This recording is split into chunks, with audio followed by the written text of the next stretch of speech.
ইমাম শাফিঈ রাহমাতুল্লাহি আলাইহি বলেন, এই উম্মতকে আল্লাহ তাআলা যদি সূরাতুল আসর ছাড়া অন্য আর কোন সূরা নাও দিতেন, গোটা উম্মত যদি সূরা আসরের আলোকে জীবন যাপন করত, তো সূরাতুল আসর কিয়ামত পর্যন্ত আনেওয়ালা উম্মতি মুহাম্মাদীকে জান্নাতে নেওয়ার জন্য যথেষ্ট। সাহাবায়ে কেরামের আমল হলো, সাহাবায়ে কেরাম উম্মতে মুসলিমার এমন এক ইমানদার জামাতের নাম, যারা নির্বাচিত, মনোনীত এবং আল্লাহ পাকের কাছ থেকে ঈমানের সনদ প্রাপ্ত। নির্বাচিত, মনোনীত এজন্যে নবুয়ত যেমন নির্বাচিত, মনোনীত, সাহাবিয়ত নির্বাচিত, মনোনীত। নবী যেমন আর কেউ হবে না কিয়ামত পর্যন্ত, সাহাবিও আর কেউ হবে না। আর সাহাবীদের এই দল আল্লাহ পাকের কাছে এতটাই গ্রহণযোগ্য যে কিয়ামত পর্যন্ত আনেওয়ালা উম্মতি মুসলিমার জন্য তারা ঈমানের মাপকাঠি। আল্লাহ তাআলা তাদের মতন ঈমান আনতে আমাদেরকে নির্দেশ করে বলেন, আমিনু কামা আমানান নাস। এবং আল্লাহ তাআলা তাদের ঈমানের গ্যারান্টি প্রদান করেছেন, সনদ দান করেছেন, উলাইকা হুমুল মুমিনুনা হাক্কা। সাহাবায়ে কেরামের কথাকে আল্লাহ এত পছন্দ করেন যে তাদের কথাকে আল্লাহ শিআরে ইসলাম বানিয়েছেন। তাদের স্বপ্নকে আল্লাহ পছন্দ করেন, তাদের স্বপ্নের মাধ্যমে কিয়ামত পর্যন্ত ইবাদতের ইলান জারি রেখেছেন। তাদের কারণে কিয়ামত পর্যন্ত আনেওয়ালা, ওকে পিছনে বসায় দেন, পিছনে যাও, কিয়ামত পর্যন্ত আনেওয়ালা উম্মতে মুসলিমার জন্য সাহাবায়ে কেরামের কারণেই আল্লাহ তাআলা দ্বীন হানিফকে, শরীয়ত ইসলামকে সহজ করেছেন। এই সাহাবায়ে কেরামের আমল হলো, সাহাবায়ে কেরামের আমল হলো, সাহাবায়ে কেরাম একজন আরেকজনের সাথে মুলাকাত হইলে, সাক্ষাৎ হইলে সূরাতুল আসর তিলাওয়াত করে শোনায়া দিতেন। আমিও আপনাদের সাথে আমার সাক্ষাতের রংটাকে সাহাবায়ে কেরামের সাথে মিলানোর ইরাদায় আপনাদের সাক্ষাতে, মুলাকাতে সূরাতুল আসর তিলাওয়াত করেছি। নবীর একটি হাদিস পেশ করেছি, এগুলোকে সামনে করে কিছু কথা আপনাদের সামনে বলবার ইরাদা। আল্লাহ তাআলা কিছু উপকারী কথা আপনাদের কানে পৌঁছানোর তৌফিক দান করেন। আপনারা দোয়া করুন, বলুন আমিন।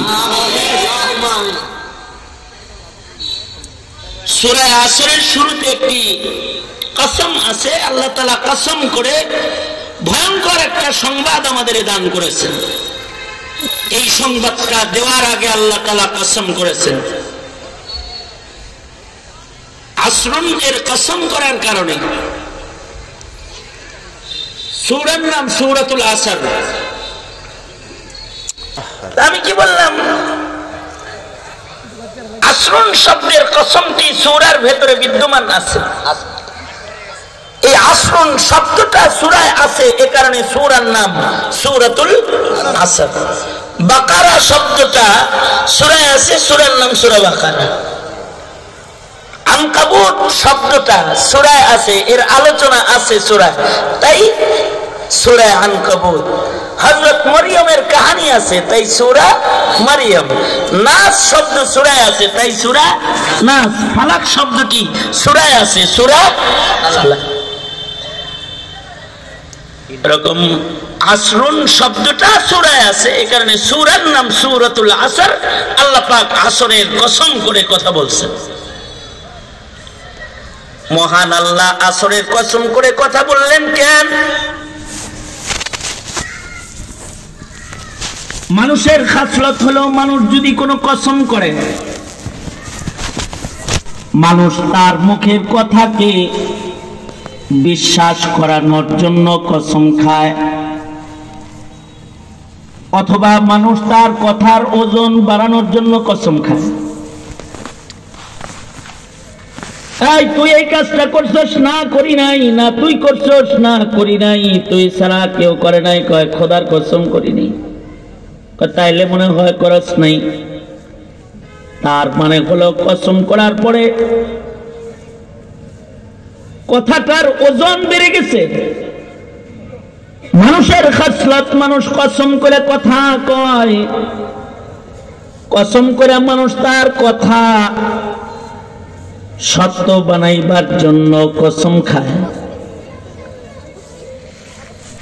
তার কথা, তার গ্রহণযোগ্যতা, ওজন বাড়ানোর জন্য মানুষ কসম খায়। আল্লাহ তাআলা আল্লাহর কোরআনে বহু কসম করে কথা বলেছেন।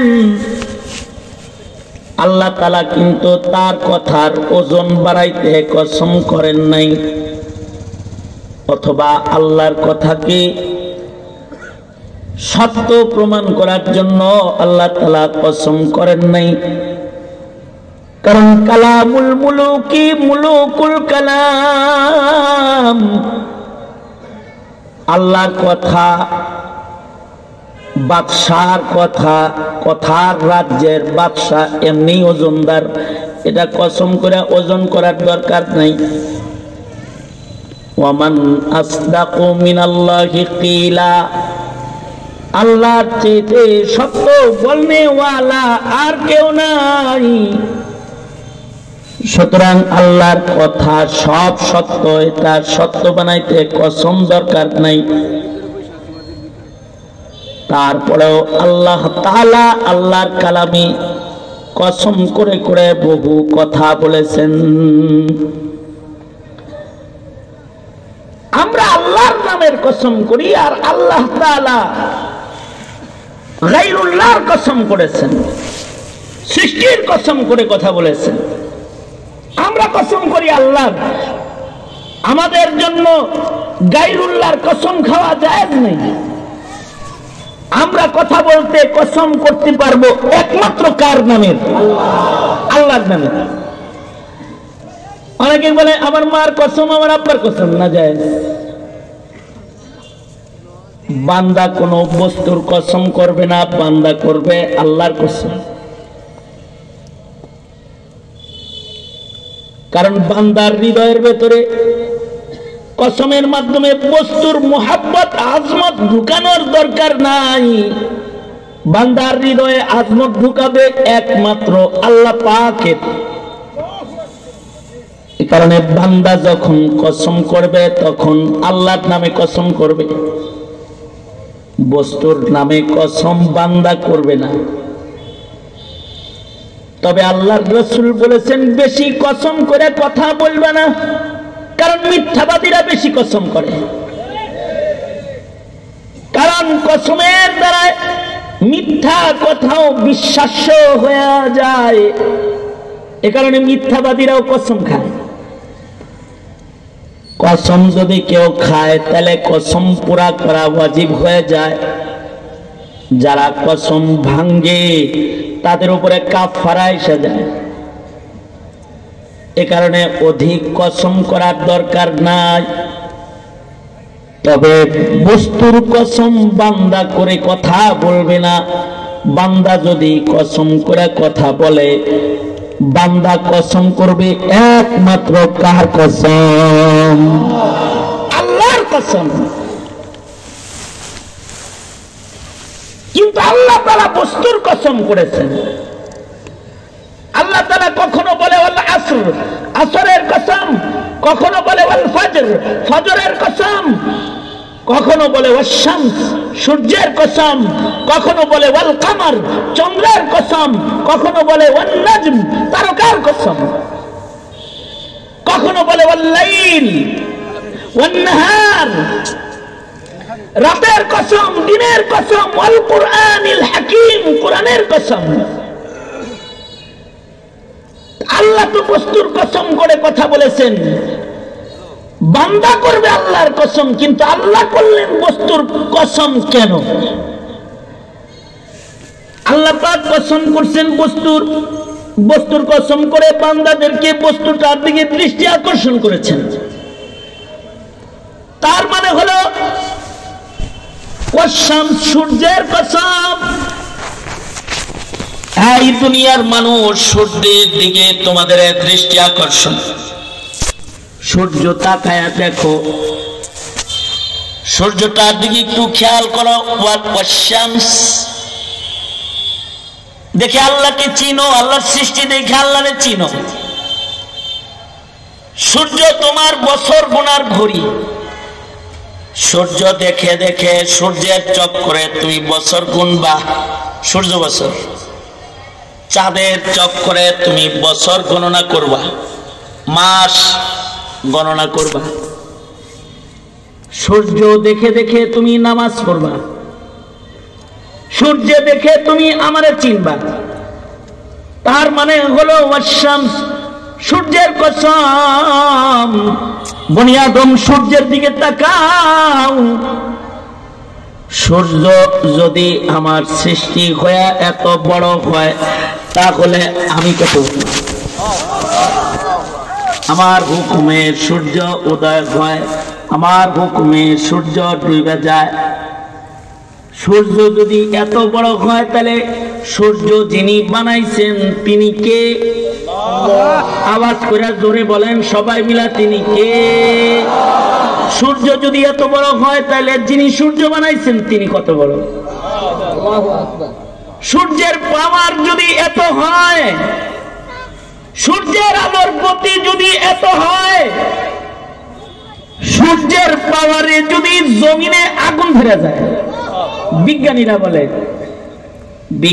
বলে কোথাও কোথাও সূর্য আর পৃথিবীর মাঝখানের পর্দা ছিঁড়ে গেছে। সূর্যের আলো সরাসরি পৃথিবীতে আল্লাহ ফেলে না, সূর্য আর পৃথিবীর মাঝখানে পর্দা। বিজ্ঞানীরা বলে জায়গায় জায়গায় পর্দা ছিঁড়ে গেছে, ওখানে ডাইরেক্ট আলো পড়ে। ডাইরেক্ট আলো পড়লে নাকি ওখানে গাছে সূর্যের তাপে আগুন ধরে। বিজ্ঞানীরা কয় সূর্যের আলোর যদি এত পাওয়ার হয়, এই আলো যিনি বানাইছেন তার পাওয়ার কত? আল্লাহ বলেন সূর্য তাকায় দেখো, সূর্য দেখে আমায় চিনো, সূর্যের দিকে দৃষ্টি আকর্ষণ। হতে পারে আল্লাহ তাআলা সূর্য দেখায় বলে, এই বনি আদম, এই পাওয়ারফুল সূর্য যেটা তার গতি বেগে চলে, যে সূর্যকে অনেকে খোদা মনে করে, সূর্য পূজক, চন্দ্র পূজক, সাবিই। এই সূর্য যেটা আছে, এই সূর্য যেটা উঠতেছে ডুবতেছে, এই সূর্যের যেমন শৈশব আছে, সূর্য যখন উদয় হয় তখন সূর্য শৈশবে থাকে। বাচ্চা দেখলে যেমন কোলে লয়, সূর্যরে সাগর সৈকতে যায় আপে লয়, চুমু খায়। সূর্য আবার যৌবনে আসে, তখন সূর্যের দিকে তাকান যায়, ওর মাস্তানি বাইরে যায়। যখন দুপুর হয় তখন ও মাস্তানায় যায়, ওর যৌবন এসে যায়। আবার যখন বিকাল হয় সূর্যের পার্থক্য এসে যায়, এক সময় সূর্য ডুইবা যায়। বনি আদম সূর্যের দিকে তাকাও, তুমিও কিন্তু একদিন সূর্যের মতো ডুবে যাবা। তোমার যৌবন থাকবে না, তুমিও বুড়া হয়ে যাবা। সুম্মা রাদাদনাহু আসফালা সাফিলিন। বিকাল বেলায় সূর্য যেমন দুর্বল হয়েছে, তুমিও দুর্বল হইবা। এক সময় সূর্য ডুবে গেছে, তুমিও ডুবে যাবা। ওয়াল কামার, চাঁদের কসম, চাঁদ তাকায়া দেখো, চাঁদ গুনে আরাফায় যাও, চাঁদ গুনে মিনায় যাও, মুজদালিফায় যাও, চাঁদ গুনে সেহরি খাও, চাঁদ দেখে রোজা ভেঙে ঈদগাহে চলে যাও। চাঁদ যেমন সব সময় আলোকিত থাকে না, কখনো আমাবর্ষা হয়ে যায়। ওয়াল কামার, তোমার জীবনে সুখের আলো সব সময় থাকবে না, কখনো দুঃখের আমাবর্ষা তোমার ধরবে। চাঁদ সূর্যের যেমন গ্রহণ আছে, তোমার জীবনেও গ্রহণ আসবে। চাঁদ যেমন আকাশ থেকে হারায় যায়, তুমি এক সময় হারায় যাবে। ওয়াল কামার, চাঁদের দিকে দৃষ্টি আকর্ষণ। কখনো বলে ওয়ান নাজম, তারকার দিকে তাকাও, আকাশ ভরা তারা, সব তারা এক সমান না। দুনিয়া ভরা মানুষ, সব মানুষ একরকম না। সব মানুষের গতি এক না, সব তারকার গতি এক না। আকাশের তারকা ঝলমল সৌন্দর্য সব সময় থাকে না, তোমার ক্ষমতার সৌন্দর্য সব সময় থাকবে না। তুমি আমার তারকা তাকায় দেখো, দৃষ্টি আকর্ষণ। কখনো কখনো দামি জিনিসের কসম করে দামি জিনিসের দিকে দৃষ্টি আকর্ষণ। দামি ফলের কসম করে দামি ফলের দিকে দৃষ্টি আকর্ষণ।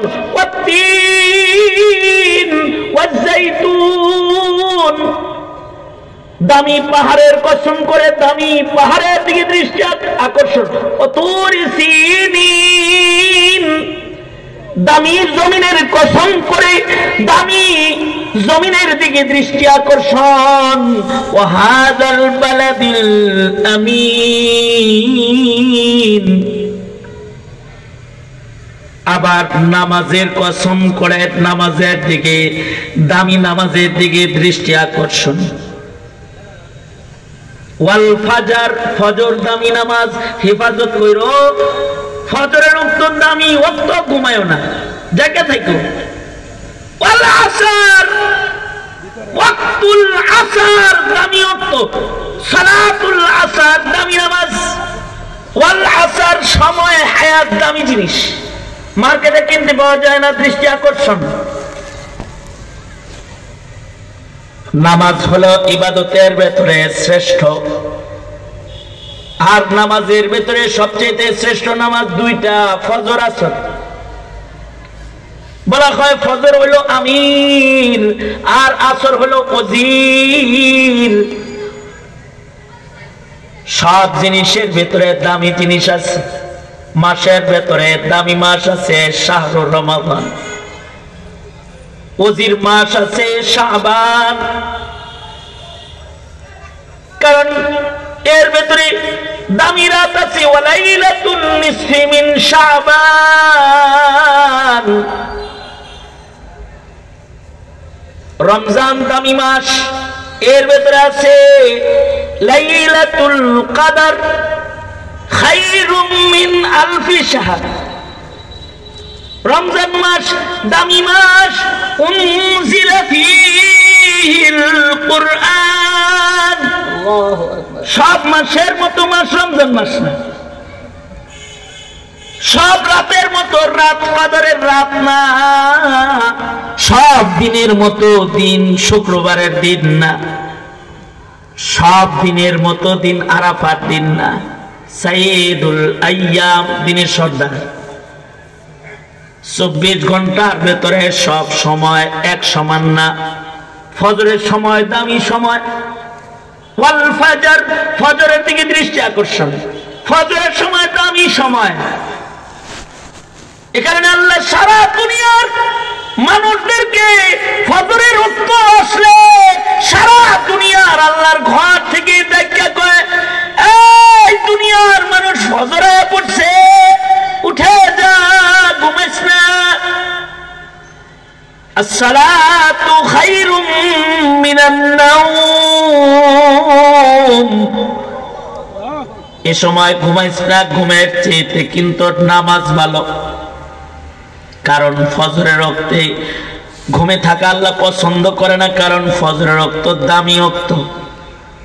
ফজরের সময়টা হলো মাকামে নবুয়ত, তার মানে হলো বাবা আদম থেকে। এই কথাটা ভালো করে শুনলে সুবহানাল্লাহটা বাইরে। ফজরের ওয়াক্তটা এমন দামি ওয়াক্ত, বাবা আদম থেকে শুরু করে আমাদের নবী পর্যন্ত যত নবীকে আল্লাহ তাআলা নবুয়ত দান করেছেন, আল্লাহ তাআলা ফজরের নামাজের সময় নবুয়তি দান করেছে। কারণ 24 ঘন্টার ভেতরে এই ওয়াক্তটার অনেক দাম। এই ওয়াক্তের সময় আল্লাহ তাআলা নবুয়ত বন্টন করেছেন। এ কারণে আল্লাহ পাক চায় না দুনিয়ার কোন কালিমাওয়ালা ফজরে ঘুমাক। ফেসবুক, অনলাইন, ইউটিউব, ইন্টারনেট আর মিডিয়া জগতের উন্নতি ফজরের ঘুমকে ওয়াজিব করে দিছে। কারণ রাত 1টা-2টা পর্যন্ত যারা ফেসবুক চালাবে আর টেলিভিশনের সামনে বসে থাকবে, ওরা ফজরে জাগবে কিভাবে? অসম্ভব। উন্নত দুনিয়ার চক্করে পড়ে ফজর ঘুমে কেটে যায় মুসলমানের আওলাদের। আশ্চর্য হাল মুসলমানের, যারা 2-4 জন ফজর পড়ে এরা ফজরে ডাকতে চায় না কাউরে। বাড়ি থেকে চোরের মতো বাইরে মসজিদে যায়, নিজের বউরেও ফজরের সময় ডাক দেয় না। লাগে দিনে ফজরের জায়গা শুধু তার ইবাদত, তার ঘরের আর কারোর ইবাদত না। বাবা নামাজে চলে যায়, সন্তানগুলো ঘুমে আছে, ফজরে জাগায় না। স্বামী নামাজে চলে যায়, তার বিবি ঘুমে আছে, জাগায় না। কিন্তু আল্লাহর ফয়সালা হলো ফজরে কাউরে ঘুমাইতে দিবি না, মসজিদের মিনার থেকে চিল্লায় আযান দিয়ে সবাই উঠায় দে, ঘুমাইতে দিস না কাউরে। কারণ ফজরে যারা ঘুমায় ওরা আবেদ হিসাবে ফকিন্নি আবেদ হয়, আর ফজরে যারা জেগে রয় তারা আবেদ হিসাবে ধনী আবেদের খাতায় তার নাম চলে যায়। কারণ ফজরের নামাজের সাক্ষীটা খোদার ফেরেশতারা খোদার কাছে যায় দেয়। ইন্না কুরআনাল ফাজরি কানা মাশহুদা। বসেন, ইন্না কুরআনাল ফাজরি কানা মাশহুদা।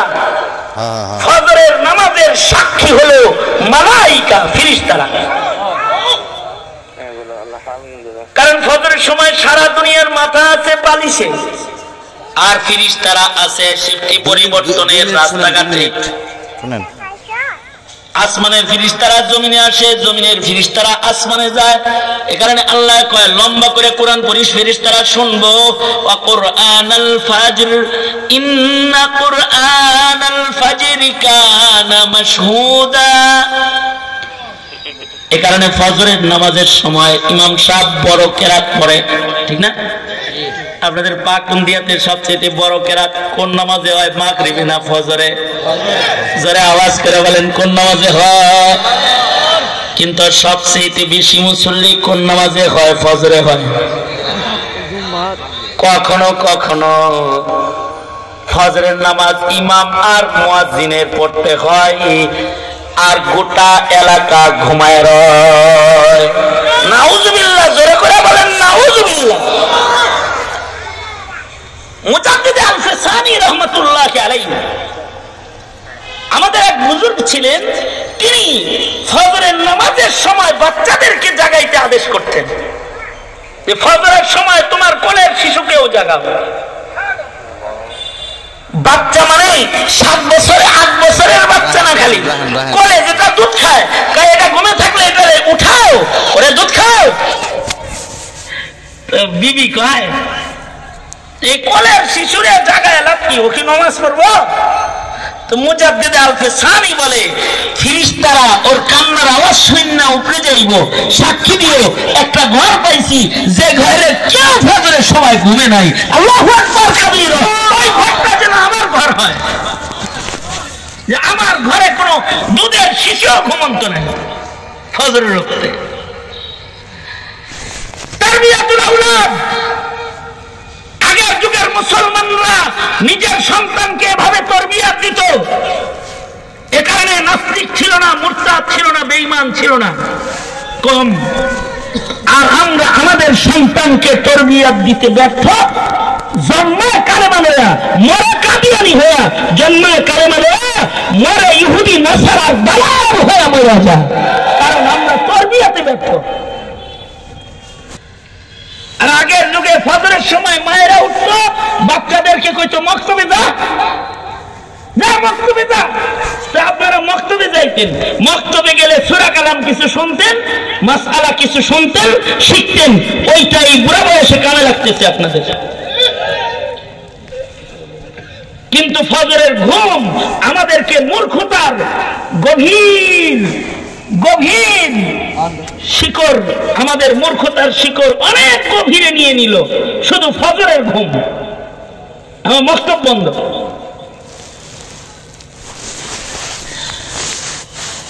আমাদের এক বুজুর্গ মুজাদ্দিদ আলফে সানি রহমতুল্লাহ আলাইহির কবর জিয়ারত করতে গেছেন। এক বুজুর্গ, উনি মুজাদ্দিদ আলফে সানির কবর জিয়ারত করতে গিয়ে দেখে মসজিদের সামনে আসরের নামাজের সময় বাচ্চারা খেলতেছে।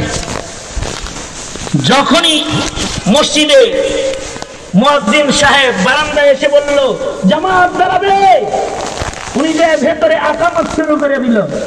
বাচ্চাগুলা খেলা বাদ দিয়ে ডাইরেক্ট মসজিদে ঢুকে পড়ল। এই বুজুর্গ মনে করছে এই বাচ্চারা বুঝি নামাজ পড়তে যে ওযু লাগে এটা জানে না। মুজাদ্দিদ আলফে সানি তিনি কি করলেন, বাচ্চাদেরকে নিয়ে বসার নিয়ত করলেন। বাচ্চাগুলা খেলা বাদ দিয়ে ডাইরেক্ট এসে নামাজে দাঁড়াইলো। ওদেরকে একটু ওযু শিখায়া যাই, নামাজে ওযু লাগে বইলা যাই। ডাক দিলেন, এই ছেলেরা, তোমাদের সাথে আমার একটু গল্প, আমি এক মুসাফির, তোমাদের মেহমান, আসো। সবাই বসাইছে। বসায় বুজুর্গ বলে, মসজিদে আকামত হইল আর মাঠ থেকে দৌড়ে তোমরা জামাতে শামিল হইলে ওযু করলে না। ওযু যে ইবাদতের চাবি, এটা কি তোমরা জানো না? তোমরা যে ওযু বানাইলে না, তোমরা ওযু কেন করলা না? আসো আমি তোমাদেরকে ওযু শিখাই। বুজুর্গ যখনই কথা বলেছেন, সাথে সাথে বাচ্চারা একটা আরেকটার দিকে তাকায় আর হাসে। হাসো কেন তোমরা? মুসাফির মেহমান, শোনো, আমরা মুজাদ্দিদে আলফে সানির গ্রামের সন্তান। আমরা শুধু নামাজ পড়ার জন্য ওযু করি না, আমরা যখন ওযু চলে যায় সাথে সাথে ওযু করি। কারণ নাপাক অবস্থায় আজরাইলের মুলাকাত আমরা কামনা করি না। এ কারণে বাচ্চাদেরকে জাগাইলে বাচ্চারা বুঝবো আমার কাম ফজরে জাগা, ঘুমানো না। ফজরে ঘুমাবে ইহুদ নাসারা, হিন্দু মুশরিক যারা বেঈমান। কিন্তু মুসলমান ফজরে ঘুমাবে না, জাগবে। জোরে আওয়াজ করে বলেন। কারণ বুঝে থাকলে বলেন 24 ঘন্টার ভেতরে সবচেয়ে দামি ওয়াক্ত কোনটা? জোরে আওয়াজ করে বলেন কোনটা?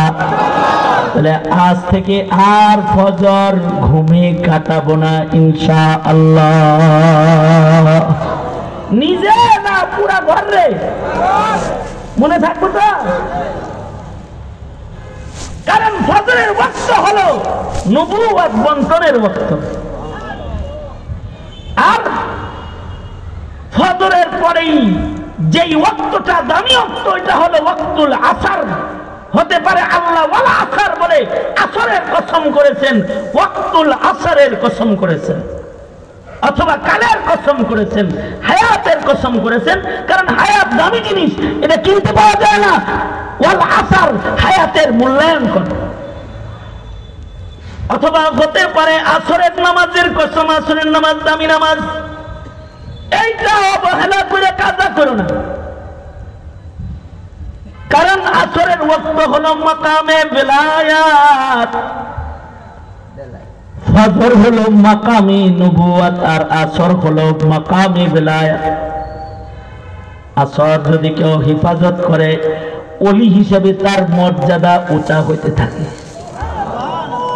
এ কারণে কুতবুদ্দিন বখতিয়ার কাকি রহমাতুল্লাহ আলাইহি মরার আগে তিনি ওসিয়ত করেছেন, আমার জানাজাটা একটা ওলি বুজুর্গ দিয়া পড়াইবা। খলিফারা মুরিদরা বলে ওলির নাম বইলা যান। খাজা কুতবুদ্দিন বখতিয়ার কাকি বলে ওলির নাম বলি না, ওলির গুণ বইলা যায়।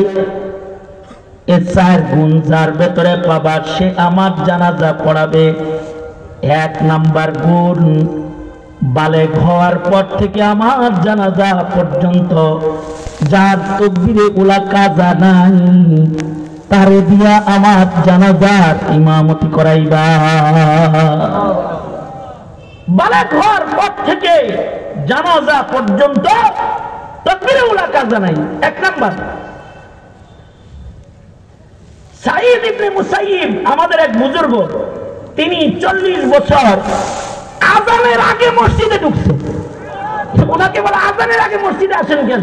কয় যদি হাসরে এমন কোন মামলা হয় যে তোরে আমার কাছে ডাইকা না লাগতো কে রে, আমি উত্তর দিতে পারবো না, তাই মুয়াজ্জিন ডাক দেওয়ার আগে এসে বসে থাকি। আল্লাহু আকবার কবীর। কত বছর? 40 বছর রেগুলার। ইমামে আযম আবু হানিফা রাহমাতুল্লাহ আলাইহি 40 বছরের শারদ দিয়া ফজর পড়েছেন, 40 বছরের তাহাজ্জুদ কাজা নাই। কুতবুদ্দিন বখতিয়ার কাকি বলে আমার জানাজা সে পড়াবে যার সারা জীবনে তাহাজ্জুদ কাজা নাই, সারা জীবনেও তাহাজ্জুদ কাজা নাই। 3 নাম্বার, যার জীবনে চোখের গুনাহ নাই, চোখ দিয়ে পরনারী দেখছে কিন্তু পরনারী চোখে দেখে গুনার কল্পনা করে নাই। একটা হলো নজরে ফুজআত, রাস্তাঘাটে নজর পড়ে গেছে, নজর নিচে নামায় ফেলাইছে, দ্বিতীয় নজরটা দেয় নাই, গুনাহ হয় নাই। আর একটা হলো তাকায় রইছে, কই তুমি সুন্দর তাই তাকায় রইছে। তাইলে এই নজর হলো নজরও করছে গুনাহও করছে। কুতবুদ্দিন বখতিয়ার কাকি বলে আমার জানাজা সে পড়াবে যার চোখের গুনাহ নাই। আশ্চর্য সত্য কুতবুদ্দিন বখতিয়ার কাকির। তিনি বলে 4 নাম্বার সত্য হলো সে আমার জানাজার নামাজ পড়াবে যার আসরের পূর্বে 4 রাকাত সুন্নত সারা জীবনে কাজা করে নাই। শুধু আসরের নামাজ না, আসরের জামাত না, আসরের সুন্নতটাও সে কখনো ছাড়ে নাই। এই শর্ত দেওয়ার পরে জানাজার সব হাজিরিনরা মাথা নিচে করে ফেলেছে। কিন্তু ওই সময় একজন রাজনীতিবিদ সুলতান শামসুদ্দিন আলতামাস রাহমাতুল্লাহ আলাইহি, যিনি দিল্লির বাদশাহ ছিলেন, তিনি কদম সামনে বাড়ায়া কুতবুদ্দিনকে বলে নিজের ইবাদত দিয়া জান্নাতে যাও, আর জানাজা ভালো মানুষ দিয়া পড়াইতে যা, তার আমল পাস করাটা ঠিক না। কদম আগে বাড়ায়া দিচ্ছেন শামসুদ্দিন আলতামাস রাহমাতুল্লাহ আলাইহি। বুজুর্গ ইবাদত করে সম্পর্ক কাফেরের লোকে যার ভালো হয় বুঝতে হবে এটা মুনাফিক। বুজুর্গ ইবাদত করে সম্পর্ক ভালো করবে কার সাথে? চিল্লায় জোরে আওয়াজ করে বলো। ইবাদতের মাধ্যমে মুমিনের সম্পর্ক কার লগে ভালো হয়? আল্লাহর লগে ভালো হয়। সুতরাং আসরের হিফাজত করবেন। একটা নামাজ ঘুমের হালতে কাজা হয়, তার নাম ফজর। আর একটা নামাজ জাগ্রত অবস্থায় অবহেলায় কাজা হয়, তার নাম হলো আসর। এ কারণে আল্লাহ কয় ওয়াল্লা আসর, অর্থাৎ আসর তাকায় দেখো, হায়াত তাকায় দেখো, আসরের নামাজ তাকায় দেখো, তোমার হায়াত কিন্তু কাল আসর। অবহেলা করলে যেমন আসর কাজা হয়ে যায়, তোমার জীবনে যদি অবহেলা করো হঠাৎ মালাকুল মউত হাজির হয়ে যাবে আর তোমার জীবন ঘুরে কিন্তু ডুবে যাবে। যদি অবহেলা করে তোমার জীবনে ইবাদত না করো, তাহলে হঠাৎ করে দেখবা মালাকুল মউত সামনে আয়া পড়ছে, নামাজ পড়ার সুযোগ পাও নাই, জিকির করার সুযোগ পাও নাই, ধরা খায় দেই। কারণ তোমার হায়াত তো বরফের চাকার মতো কমতাছে। ইন্নাল ইনসানা লাফি খুসর, হায়াতের দিক দিয়ে আসরের মতন সবার জীবন ঘুরে ঘুরতেছে আর হায়াত কমতাছে। সব মানুষ মৃত্যু নামক ধ্বংসের দিকে আগাইতেছে।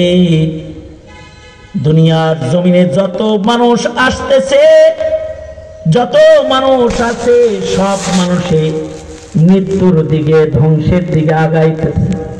ইন্নাল ইনসানা লাফি খুসর, সব মানুষ মরণের দিকে আগাইতেছে, সব মানুষ ধ্বংসের ভেতরে নিপতিত।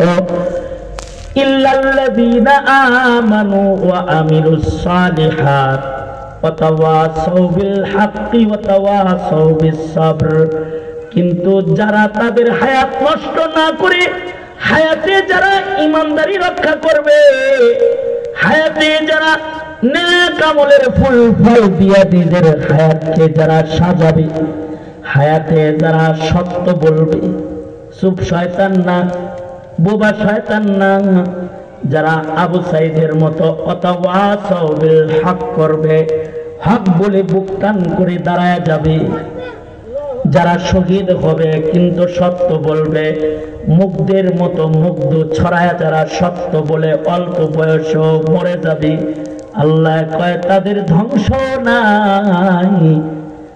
যারা সত্য বলে মরে যাবে, তাওয়াসি ইলাল হক করে মরে যাবে, তারা মরে না, দুনিয়ার হায়াতের বদলায় আল্লাহর কাছ থেকে তারা জান্নাতের হায়াত বড় হিসাবে পাওয়া যায়।